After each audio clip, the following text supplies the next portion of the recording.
So Fendick had the first meta-analysis and talked about what it means to have teacher clarity. Clarity of organization, clarity of explanations, clarity of the examples and practice we give students, and then clarity of the assessment. This is logical. Now, I put this in to remind me to say this. It's not just learning intentions and success criteria. Yes, those are important, but it's about the clarity. So now we talk a bit differently now. We talk about alignment. We think of clarity as alignment. Yes, we want learning intentions and success criteria. That's important. But the tasks and activities, the lessons, have to line up to those learning intentions and success criteria. The questions we ask learners line up to what they're supposed to be learning. The discussion prompts we give them, the feedback we offer, the assessment tools we use all have to line up to what we want students to learn.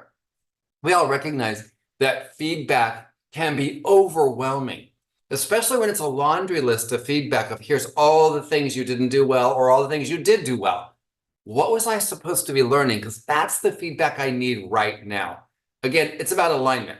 So we think about clarity as an alignment process that takes what I want students to learn, identified in the standards, through to the assessment. So then we created, and some of you know these are our clarity questions, that we think about. What am I learning today?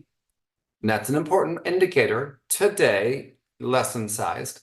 Why am I learning this? This is our relevance. And then number 3, how will I know that I learned it? Our 3 clarity questions. And when we do this, when we say, here's what we're learning, here's the relevance, here's what success looks like, then you take that daily and you line it up to the lessons, the delivery, and then the assessments. Alignment, alignment, alignment.